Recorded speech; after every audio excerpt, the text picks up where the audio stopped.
I have no prejudice in my heart, but the white race is the superior race, and the Negro race an inferior race, and the races must be kept separate by law.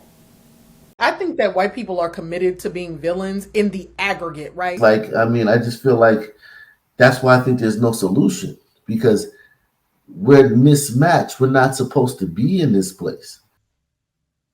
A few years ago, the suggestion that men and women were fundamentally different and that various ethnic groups had different characteristics was universally accepted. Today, though, woe betide the fool who dares to point out any of the differences between men and women or black people and white. Such a person is likely to find himself the object of hatred by all right thinking and progressive people.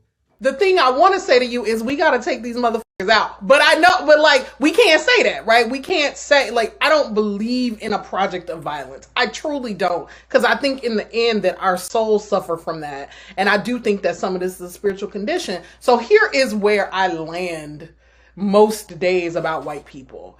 And I actually have been helped in this by thinking about indigenous people, right? See, part of the challenge around whiteness is that it totally skews our view of everything, right? We're not supposed to be here with y'all. Like y'all supposed to be doing y'all thing. We supposed to be doing our thing.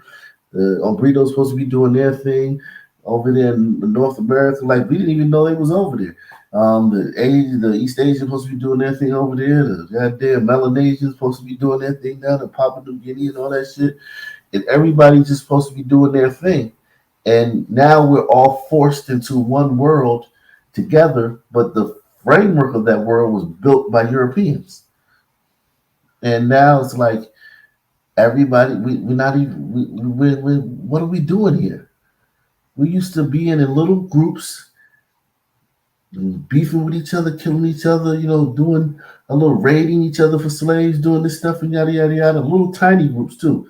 Not nations, not states. These little African tribes with 5,000 people here, 2,000 people here. Maybe a big tribe would be like 10,000, 8,000 here. You know what I'm saying? Yada, yada. The African population exploded after colonization. Once we got their medicine, their farming techniques, their more efficient farming techniques, their medicine saved a lot of lives and all that stuff. Their religion, Christianity saved a lot of lives because Christianity stopped all the killing of slaves. Like when the master died, you killed all of his slaves, or there would always be human sacrifices. Christianity stopped all of that stuff. So did Islam. Islam stopped a lot of that stuff before Christianity. So it's like a lot of these things that came in made the African population explode. Africa was not populated like it is now back in those days. Most people these days simply steer clear of the whole topic lest they should inadvertently stumble into a minefield and find themselves one fine day being cancelled. Better and safer by far simply to pretend that one goes along with the majority view, and if people wish to say that men or women or are women or black is white, then just go along with it for the sake of peace and quiet. This really is an odd state of affairs, and I don't intend to get caught up in any debate about whether this doctrine has arisen accidentally or is part of the Kalergi plan or anything of that kind. Instead, I just wish to think about one difference between men and women, which also occurs between black people and white, and can be measured. And this is the amount of testosterone circulating in the bloodstream. Africa Yeah, was good. yeah. I was listening to that book, and one of the things that stood out to me is the Sun Man sits around and is served by the woman, and the women do all the tasks in the Yeah, village, exactly. water and all that kind of stuff. Exactly. And they basically all they are is the marshal service. They'll go out and fight, but when they're not fighting, they're sitting around shooting Milling the around breeze. here.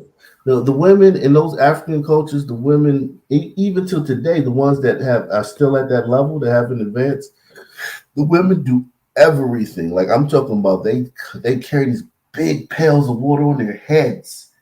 Like they did know how to balance that shit on their head like a big drum of water. Shit might weigh a fucking 200, 300 pounds. And women are just walking around with that shit on their head. They go down to the well, they fill it up, and they bring it back to the house. They cook the food, they do everything, they take care of the children, they do everything. The men just sit around and chill. And then now, now that the men have been colonized over there in Africa, they don't even fight. They just full time sit around and chill. You know what I'm saying? So it's not like back in the tribal days, pre-colonial era, where at least the men would go fight the other tribe or protect from the other tribe. Now that their colonization came, the men don't do anything. If you can hear it, we can hear it. If you can hear it, we can hear it. The men don't do anything. That's something that happens. It's very. Let me see. Okay, so they want day, man. They want day. The people want day, man. I gotta bring day up, man. People have asked for day. They asked. But I also think too, is that when a society loses its goals and it also loses law and order, this is what we have as well. Because if you remember at one time, even over there in Europe, for instance, in England, they had a large number of criminals. And what did they do? They rounded them up, a lot of them. They sent them to Australia. So I think as our society also has lost its religion, because like you said, Christianity helped civilize actually the Western world in a lot of ways. Mm-hmm. We've lost our way in our society as well. We've lost, and along with loss of that comes a loss of order. Because if you have a religion, whether you have Christianity or Islam or Judaism or whatever, it's still a patriarchal base where men are the protector and there's order. You have wife and you have children, and you're also held accountable for your actions. There's a higher power that you're held accountable for. We've lost all that. All They've eliminated that. So I think that what you're saying is cool, but that doesn't apply to us. Like none of that stuff. If you had all that, it wouldn't matter. Banqueting room of the king by his father, and who awoke and accidentally saw the king eating. Let me just show you how. What I want to show you in this part is how it would be under Sunman rule. Like you guys think it's bad under the rule of gliders, having Sunman with absolute rule. How many of y'all ever had a job and Sunman been promoted to manager or something and just instantly switched? Men have a lot more testosterone floating about in their blood than do women on the whole. It is useful in some ways because it gives a bit more drive and zing if you are being competitive. Young men have between 20 and 30 nanomoles per litre of testosterone. Women of the same age between 1 and 3 nanomoles. So that's a very big difference. That's why there is controversy about men who believe they are secretly women competing in women's events. Often because of all that extra testosterone, it's felt that they have an advantage over women. This is a big difference between men and women. It has a downside in that too much testosterone makes men aggressive and likely to get into confrontations, leading to fighting or assaults. In America, research found that raised levels of testosterone in men in prison were associated with clashes with guards and getting into fights. It has also been found that those in prison for violent offences tend on the whole to have more testosterone than those in prison for more peaceful offences such as fraud. You want to see what happens with Sunman rule? Just look at Seattle Chaz Chop for that 3 weeks, 4 weeks. Well, listen to this. Listen to how it was before. With none of this stuff, no electricity, no, no police, just with us out there in the jungle. Seen what a show this iteration of treatment of other human beings means, and that my hope is that we would do it differently in the moments when we have some power. We will not do it perfectly, but I do think that all of us can sort of agree that a politics that says like there are superior and inferior human beings just isn't the way to go.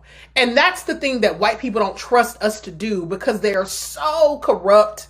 Their thinking is so morally and spiritually bankrupt about power that they can't they fear viscerally, existentially letting go of power, because they cannot imagine that there's another way to be. It is either that you dominate or you are dominated. And isn't it sad that is spiritually who they are, and that they can't imagine a sort of more expansive notion of the world?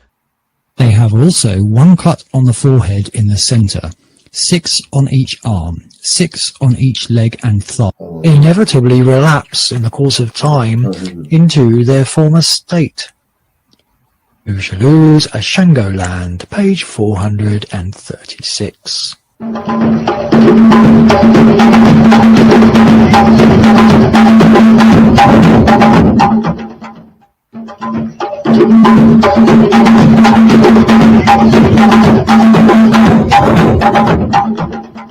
The Negroes in Negroland, Chapter 26. Miscellaneous peculiarities, habits, manners, and customs of the Negroes in Negroland. All over Bornu, no butter is prepared, except with the dirty and disgusting addition of some cow's urine, and it is always in a fluid state.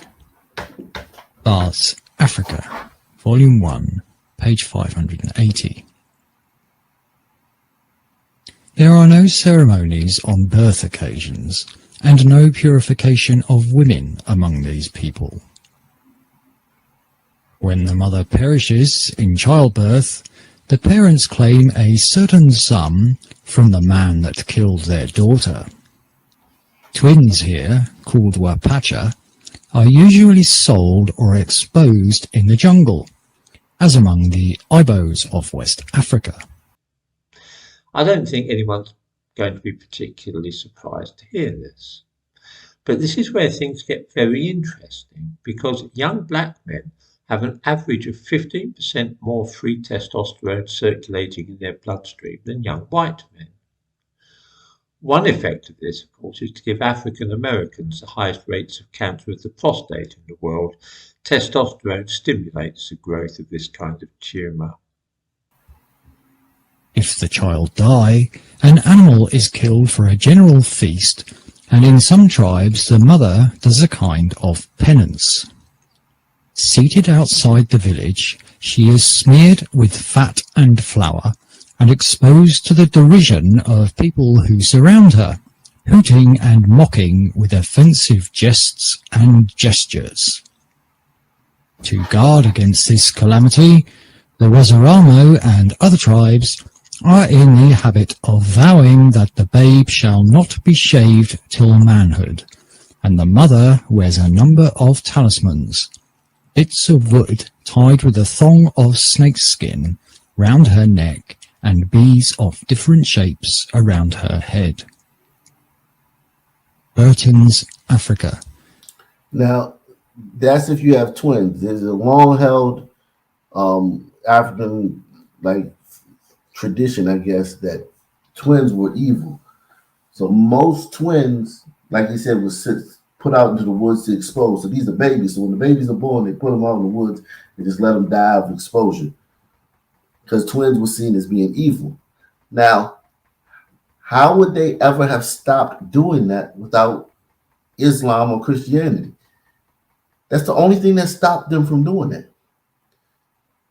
They would be doing that today, because they saw it just being evil, like two of the same people, like, oh my God, it's evil. They would never stop doing that. Page 93. When meat is not attainable and good water is scarce, the African severs one of the jugulars of a bullock and fastens upon it like a leech. This custom is common in Caragua and the other northern kingdoms, and some tribes, like the Wamjika, near Mombasa, churn the blood with milk. Now y'all know that's common all over the world though, in a lot of places where they drink the blood from they cut the vein in the cow's neck or the bull's neck and they drink the blood from it directly from it. Y'all familiar with that, right? Yeah. Yeah, something like that. Yeah, they do that. That's common in cattle tribes that like a lot of them African tribes is cattle herders. They did that. The Maasai, different tribes like that, they did that. That doesn't seem odd. That's something that drinking blood, an animal's blood, is something that even in England today they have a lot of their dishes are like blood, like like they eat steak. They like it medium. They like a raw and shit. Like Don't they literally have shit like blood soup or something like that? blood soup. Yeah, exactly. So that's Blood something sausage. and that's something that's practiced all over the world. The drinking of blood, but the way they do it is they cut the live cow's jugular on the side, not to kill it, but and they drink directly from it, like they latch onto it like a leech. So that's Oh my god. yeah, that's practiced in a lot of African cultures. That's how they drink. Like you gotta think, water in those days was not like water now. Like water, we look at water now, like it's just it's guaranteed to be fresh. You turn on the faucet, it just comes. Back in those days, water had all type of diseases. You could drink some water and die. Get some kind of bacteria in it. Water, a lot of them tribes didn't know about boiling water, or you got to boil it to kill it. You know what I mean? So water, even in Europe, they drank ale. All they drank was ale.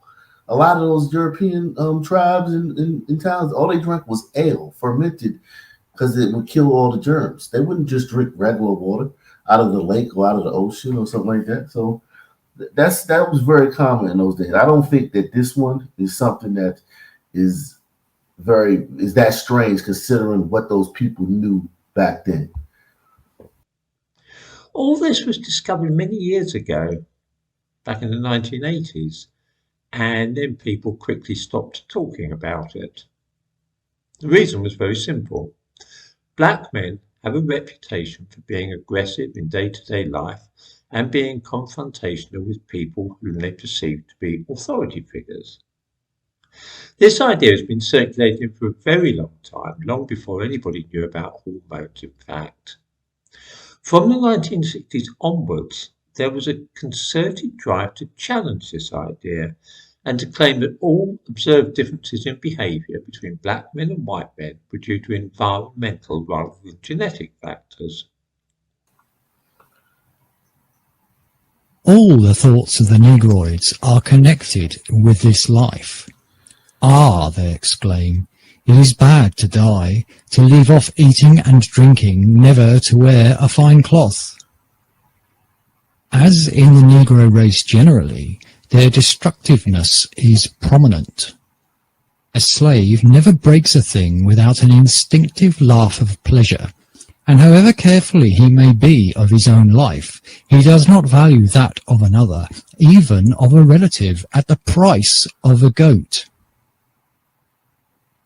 During fires in the town of Zanzibar, the blacks have been seen adding fuel and singing and dancing wild with delight. On such occasions, they are shot down by the Arabs like dogs. So you hear that? They said when there were fires, the blacks would come around and add gasoline to the fires, and make them bigger, and the Arabs would shoot them down like dogs. Does that sound like a riot in fucking America? Yeah, that sound like here, especially when he said they be laughing, Yeah. Sounds like a BLM protest. Yeah. So basically, yeah,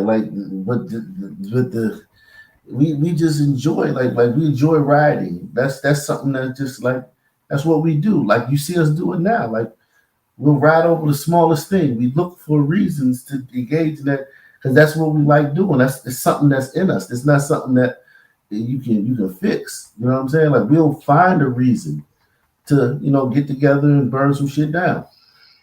and that's just what we do. That's one of the things that we do. This is one of the things we do. Burton's But wouldn't that go Africa, back to the page fact that I'm sorry, wouldn't that go back to the fact that you burn down and you destroy something that you didn't create? The discovery in the 1980s that black men tended to have more testosterone sloshing about in their bloodstreams offered the chance to explain why so many boxers and athletes tended to be black. The most effective athletes and sportsmen in competitive sport are generally those with high levels of testosterone, which of course again comes back to having a bearing on trans people competing as women when they were born male. Since there is a direct and strong correlation between success in athletics, violent crime and confrontation with authority, and levels of testosterone, the fact that black people both have high levels of testosterone and are also supposedly prone to those other things must surely prompt some speculation about a possible connection between them. The idea that the differences between men and women, as well as black people and white people, are all psychological and in effect illusory is a strange one. Most of us observe genuine and noticeable differences, but are being trained to avoid mentioning them and indeed to pretend that we cannot even see them. This play acting is wearing a little thin for some of us, and it is perhaps time for a little more honesty in relation both to the strange case of trans people and also ethnicity. In the description to this video, I give a few references for those interested in looking into this further and checking out what I have said here. Because all the places that these people burnt down, they didn't build that. They Right, weren't their and business. that's why the Arabs were shooting them down like dogs, because they were burning down the Arab stuff. There was no fucking BLM back then. Arabs don't care about white guilt. Arabs don't have white guilt. They just kill all you motherfuckers at your right. 493. After the heat of the day was over, Yano, chief of Kiyama, came attended by all his train. The most extraordinary persons in it were himself and the bearers of his spears, which, as before, were 6 naked young girls, from 15 to 17 years of age. The only thing they wore was a fillet of white cloth around the forehead, about 6 inches of the ends flying behind, and a string of beads around their waists. In their right hands they carried 3 light spears each. Their light form, the vivacity of their eyes, and the ease with which they appeared to fly over the ground made them appear something more than mortal as they flew alongside of his house, when he was galloping and making his horse curvet and bound. A man with an immense bundle of spears remained behind at a little distance, apparently to serve as a magazine for the girls to be supplied from when their master had expended those they carried in their hands. So you see, the women are used as warriors in this, like that Dora Milaje, that thing right there at Wakanda. You saw, remember that movie, Black Panther? They had that warrior class of women, the Dora Milaje, I think. That comes from a lot of African tribes. The women were warriors, were part of the warrior class. Not all the women, of course not, but they had women, a woman like regiment, or a woman, I don't know what you call it, but a woman like battalion or whatever in their tribes that will fight fierce. Senator Easton has never done nothing for nobody poor, not in this county. Because the people on Senator Easton's plantation is just as poor as I am. And he hadn't done anything for them. And he hadn't done anything for nobody else that's poor in Sunflower County. And I've been right here in Sunflower County since I was 2 years old. That was very common in Africa. Now you can say that's because they said black women got more testosterone, whatever. I think, that's just because they're good at fighting. They're good at fighting. Like, it's a skill that they have. It was used by the tribes.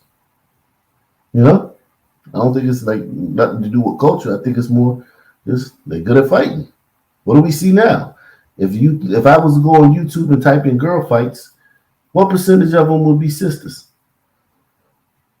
95. Right. Appleton's Africa, Volume 4. The ceremony of prostration before the king is required from all. The chiefs who come to pay their court cover themselves with dust and then fall flat on their bellies, having first practiced the ceremony in order to be perfect. Appleton's Africa, Volume 4, page. So that was very common in Africa. Very common. You cannot look the chief in the eye. You can't even look, you know what I'm saying? You have to get that. When you see the chief, we got any Nigerians in the chat? Or anybody familiar with Nigeria? Even today, like the Nigerians in my family, when they see an elder, they fall flat on their face and bow. They fall flat on their face. The young people, they bow to the elders. And they don't care who the elder is, just being an elder. But in those days, the chief, you couldn't you had to get down on your face and cover your head with dirt in order. That was very common all throughout Africa. The chief was not just like Joe Biden, when you could talk shit about Joe Biden on Twitter. Like I could go on Twitter right now and make 1,000 tweets cussing out Joe Biden. You know what I'm saying? I could be in the fucking, Joe Biden could be giving a speech, I could yell something like, fuck you, Biden. They'll probably walk me out of there and ban me from the place or something. In Africa, in ancient Africa, you couldn't even be standing when the chief came around. In Washington, Senator Eastland represents his neighbors in a fashion that some find confusing. A staunch opponent of government handouts, he did nevertheless support his colleague, Senator Stennis, who proposed a bill authorizing a $25 million emergency measure to feed hungry people. It died in the House. The senator still thinks and speaks for the folks back home. He has publicly declared that Negroes living on his plantation, working or not, have a home for life. One of his neighbors is Negro activist Fannie Lou Hamer, one of the founders of the Mississippi Freedom Democratic Party. To her, the senator's generosity has a hollow ring. You could say, but you could say that that's like that now though, because if somebody, if you look at a random nigga on the street, it's gonna be funk on site. So it is kind of like that. Because somebody who has power in their neighborhood, like that's a guy who feels like he, run his block or something. Like yeah. But we're talking about tribal kings, like so they had even that thug nigga around the hood, his boys ain't gonna get down on the ground and lay before him and shit. No, but he just gonna try to check your energy, try to see like you feel me. So right on a level, it's a lesser level of it. Yeah. Within sight of the busy cotton gin she is supplied with her labor in these fields, Mrs. Irene Taylor lives with her family of 9. Hers is one of the few remaining tenant shacks that grace the senator's plantation.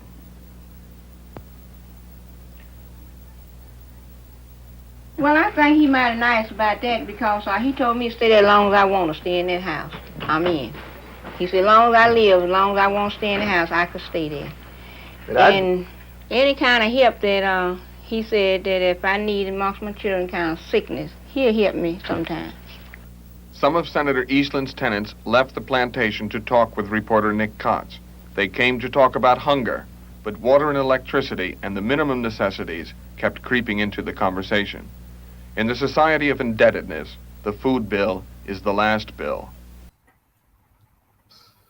The Bomanese have 20 cuts or lines on each side of the face, which are drawn from the corners of the mouth towards the angles of the lower jaw and the cheekbone, and it is quite distressing to witness the torture the poor little children undergo who are thus marked, enduring not only the heat, but the attacks of millions of flies. They have also 1 cut on the forehead in the centre, 6 on each arm, 6 on each leg and thigh, 4 on each breast, and 9 on each side, just above the hips. That was common too. The marks the facial scars marks. A lot of the tribes back in Africa had those. They cut them. You might see it if you see a lot of African. You might see some African people that now they don't do it as much, but they might have a cut here and a cut here. You know what I'm saying? Like a lot of. Well, he's more of a. I think something else happened to him, but like you'll see a lot of tribes. Maybe back in the '80s you saw it a lot more. You'll see it now more with Africans that come over, but they'd have a cut like their tribal cut. But back in the day, there was more extensive, and a lot of the tribes had that. So you would know what tribe somebody was from by the marks. Like it was similar to what the Pacific Islanders did with tattoos. You know how the Pacific Islanders would tattoo their whole faces, those big tattoos. Even the Rock and people, like a lot of them today got those things, that pattern. They would have that all over their face in the Pacific Islanders back in the day. But the Africans, they did it differently. They just used scars. You know a place that's still like that though today? That's like you talking about this, but there's still like that is North Sentinel Island. They're Africans, they just like removed from Africa, and they still on it though. Yeah, that's how that was a very common practice. You know, you have to pay tax on that money, what you borrow. You know, any money you borrow is 2 bits on a dollar. You know that. No, go over that. In other words, when you borrow money from Senator Eastland, you've got to pay an interest? Yeah, I had to pay interest on it. Tell us about that. Go all the way through and tell us how that works. Yeah, see, when I borrow it, just like I borrowed $30, well, I'm got to pay 2 bits on every one of them dollars I borrowed from him. So they're not getting anything free.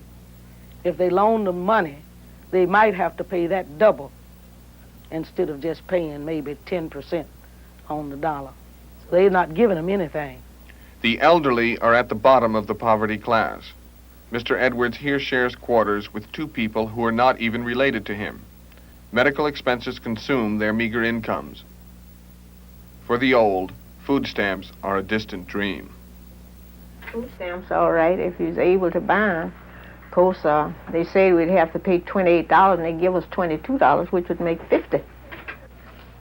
Tell us about what your family is going to eat until you get more. Well, they'll eat some turnip greens and some cornbread. All I know, because I don't have anything else. And I don't have no money to buy nothing with. I don't have no job. I have been trying to get one, but I can't. And the boy there, I need money now for him. He finishing school. I got to pay that money off for him, you know, in school. And he's graduating from high school trying to go to college. Do you feel that your 7 children are getting enough food to eat right now, this week? No, I don't think they is. They are, however, the most humble of females, never approaching their husbands except on their knees. Heard that? The females only approach their husbands on their knees. So they treating they females like slaves. Yeah, so that's how it was in everywhere, though, even Europe, like everywhere, Asia, the women were basically slaves. Like, and that's how it was all across the planet. But in Africa, of course, it was just a step further. You know what I mean? They took it, a step further. Like the woman had to approach. They could, like your wife got a question. She got something to say to you. She had to come on her knees and. So like coming to America, damn near like bark like a dog. That's where they get this shit from, like the Dora Milaje from Black Panthers. That shit from fucking Coming to America. All that shit they getting it from real life. Yeah, how it used to be over there. They not pulling that shit out of a fucking hat. Gentlemen and Clapperton's Africa, Volume 3, page 175. But in Coming to America, they making it seem like that guy just got treated like that because he was the king. But in ancient Africa, every man got treated like that by his wife or wives. So you could be a fucking, fucking shoe shiner, basically. If you had a wife, she had to approach you on her knees. Before they sit down to eat meat in company, the Kaffirs are very careful to immerse their hands in fresh cow dung wiping them on the grass, which is considered the perfection of cleanliness. Except an occasional plunge in a river, they never wash themselves, and consequently their bodies are covered with vermin.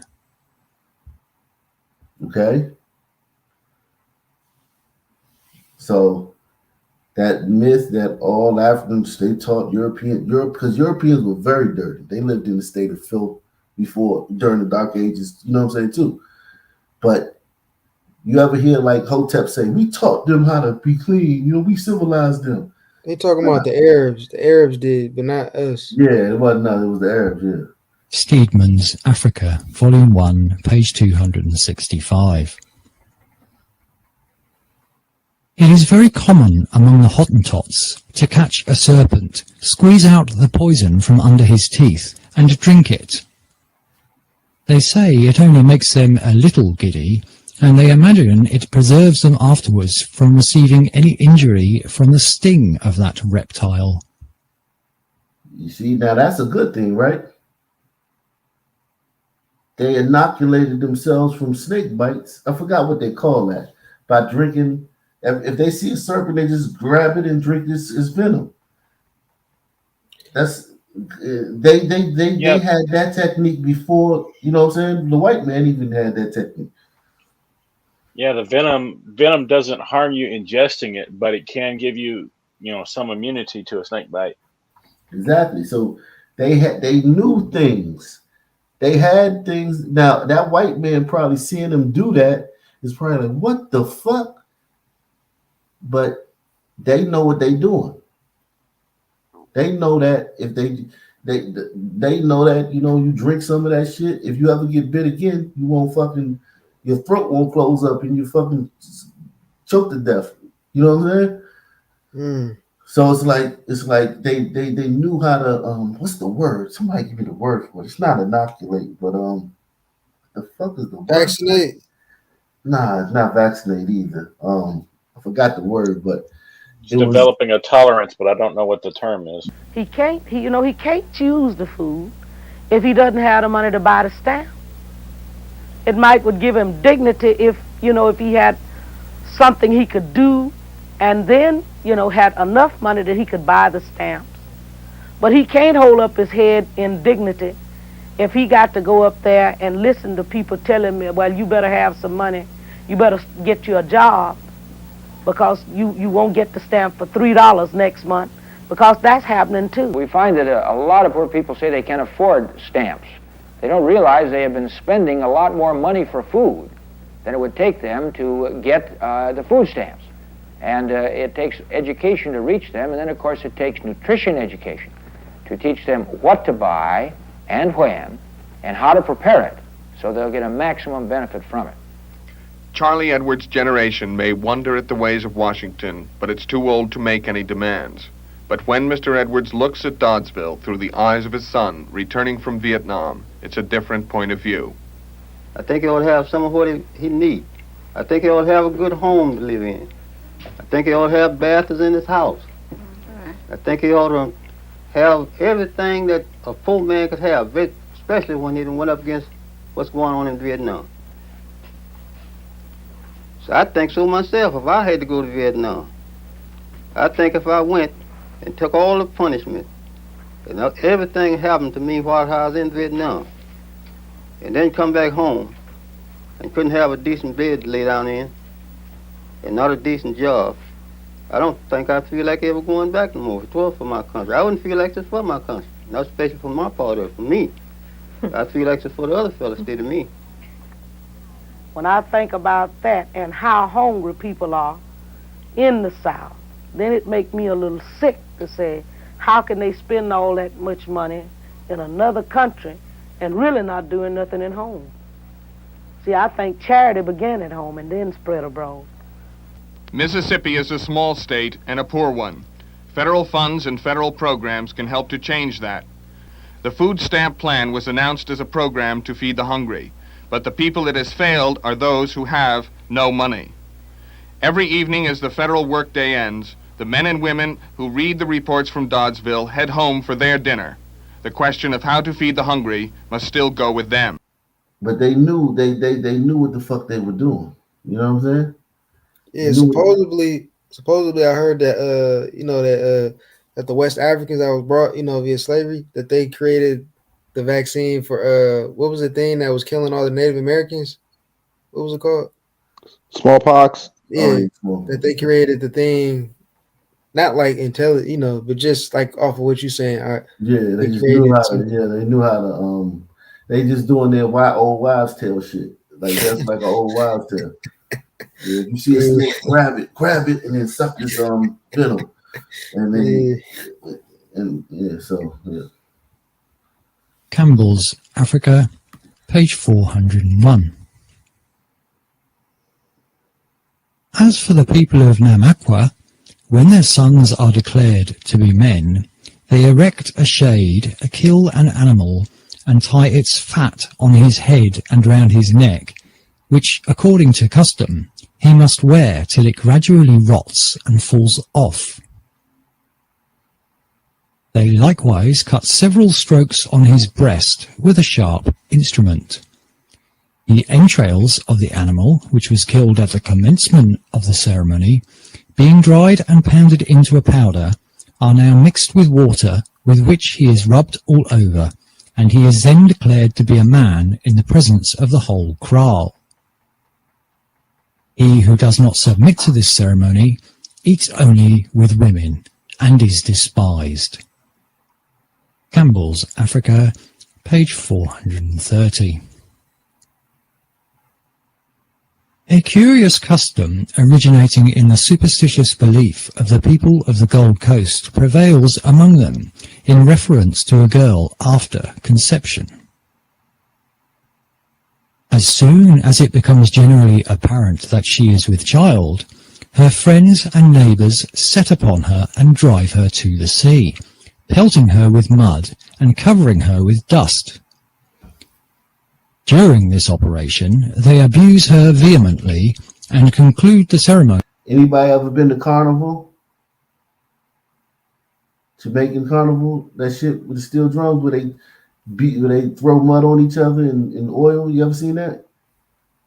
Nah, I ain't heard of that. I thought that was only in Trinidad though. Yeah, in Trinidad, but they do it. They have them in DC and Baltimore and New York. They have those celebrations, and they just run around throw mud on each other. Is that the shit that Nicki Minaj went to a couple years ago? Yeah, that shit. Oh, okay. If you ever been to it, it's real. Like you got to be like, hey, I ain't with that shit, or they'll throw that shit on you.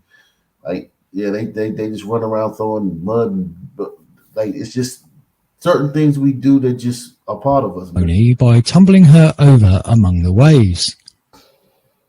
She returns unmolested to her house, and their fetish woman binds charms of strings and parrot's feathers about her wrists, ankles, and neck, muttering a dark spell all the while to keep away bad luck and evil spirits. Without passing through this ordeal, they believe that her childbirth would be unfortunate. Cruikshank's Africa, Volume 3, page 200. The Africans pay no attention either to domestic or wild animals. Even the dog or horse, the two most sagacious of all the animal creation, excite them in no interest whatsoever. If not driven to it, they will suffer a horse to stand for days, tied up without food or water. In fact, in no case do they exhibit any feeling, either of regard or affection, to merit even a comparison with any of the lower animals, being also selfish in the extreme. So, okay, and remember I told you guys, no African tribe had, other than cows, had domesticated any animals. Other than cows, cattle, and none of them had any beast of burden. It's just not, we don't look at it like that. We don't look at animals as useful. Like, it's just not something we do, or pets, things like that. Like, we just, like, now, I in America, there's a lot of black people that like dogs and shit. and shit like that. But as far as like for instance, somebody talked about the elephants. Like all them elephants in Africa, those motherfuckers never said, "Damn, we gotta tame one of them elephants and use it in war." You know what I'm saying? Like the Indians did. You know how in India they use war elephants all the time. In Greeks, they use war elephants all the time. The blacks had the most elephants, and they never thought to do that. Never. No tribe ever is recorded, documented using the elephants as, war animals. None of them rode horses. No African tribes that rode horseback. None of them. It's just not what we don't look at animals as usefulness, man. You know, and that's what something that holds us back. That held us back previously. Now you got cars and shit. You don't need to do that, but before. Wasn't we damn near vegetarian before the Europeans and the Arabs got there? A lot of cannibalism. Nah, we wasn't no vegetarian. A lot of cannibalism was rampant. Well, we wasn't eating cows or pork though, or nothing like that, right? Yeah, eating everything. But a lot of those tribes didn't eat their cattle. They use the cattle for milk and blood. They drank the cow's milk and blood. But they didn't kill them and eat steaks. But those are certain tribes. Those are certain tribes that they did that. Well, yeah, but it depends what you use the animals for, though, because animals are not just for food. You can use them for hides. You can use them for weapons. You can use them for all sorts of different resources. So it's not just food. That what you can use them for. It's right. If you look at the history of the buffalo, for example, look at the history of the buffalo. Like the when the Europeans got to America, they almost wiped out all of the buffaloes, but they used them for fucking everything. You name it, they were using every single inch of that buffalo for something or another.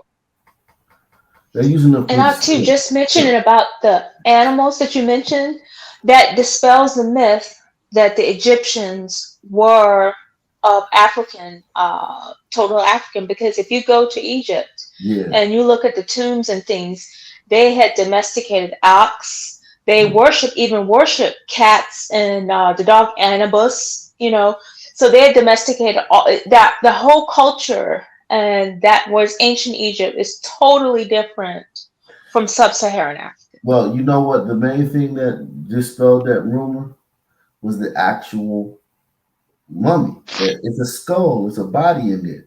So they just looked at the skull and the body like they do now when they find a body in a river or some bones somewhere, and they could tell what race the person was. Some of them were though, but only one dynasty was. The rest of them were white. Right. Okay. So there was one dynasty, but but the ones that we talking about that built the pyramids, those are white.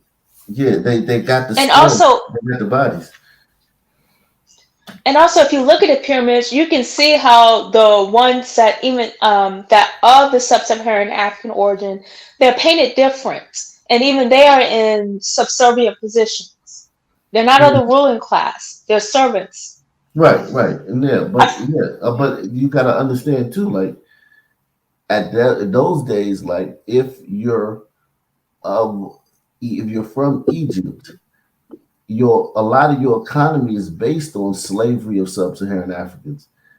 Like your slavery of sub-Saharan Africans by those northern, the Berbers, the Tuaregs, the Arabs, the Greeks, even the Greeks, those troop groups enslaved sub-Saharan Africans for eons. Okay, before the pyramids, before all that stuff. So that's just the relationship between those people down there. Somebody got a lot of noise going on, man. If you can please mute yourself. Volume 1, page 90. His Prime Minister and 4 others next in rank, who were conducting me to His Majesty's presence, desired me to halt till they paid their compliment to His Majesty, forming line in front of me. They completely prostrated themselves at full length, rubbing both sides of their faces on the ground and kissing it. They then raised themselves on their knees, where they remained till they had completely covered themselves with dust and rubbed their arms over with dirt as high as the shoulders. Duncan's Africa, Volume 1, page 220. So yeah, that's enough of that for today. But yeah. The world didn't start when white people arrived in America and tried to tell all the rest of us how things were going to go. There were people out here making worlds, Africans and indigenous people being brilliant, and, you know, libraries and inventions and, you know, vibrant notions of humanity and cross-cultural exchange long before white people showed up being raggedy and violent and terrible and trying to take everything from everybody.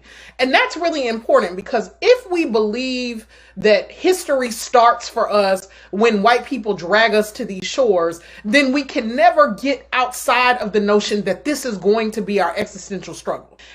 I mean, does that give people comfort on a day-to-day when you like just having to deal with white folks and the travesties that they create and the sense that they want to destroy the planet? Nah, there is a world beyond even our sojourn on the earth. And so whiteness is going to have an end date, because it is not, despite what white people think of themselves, they do not defy the laws of eternity, right? Their projects are not so sophisticated that the natural laws of physics change for them. And when we sort of humble them humble our own understandings of whiteness, it seems like the biggest giant that we face. But in the end, right, it is what I like to say is, you know, black folks were out here for centuries and centuries and millennia doing all kinds of wonderful things.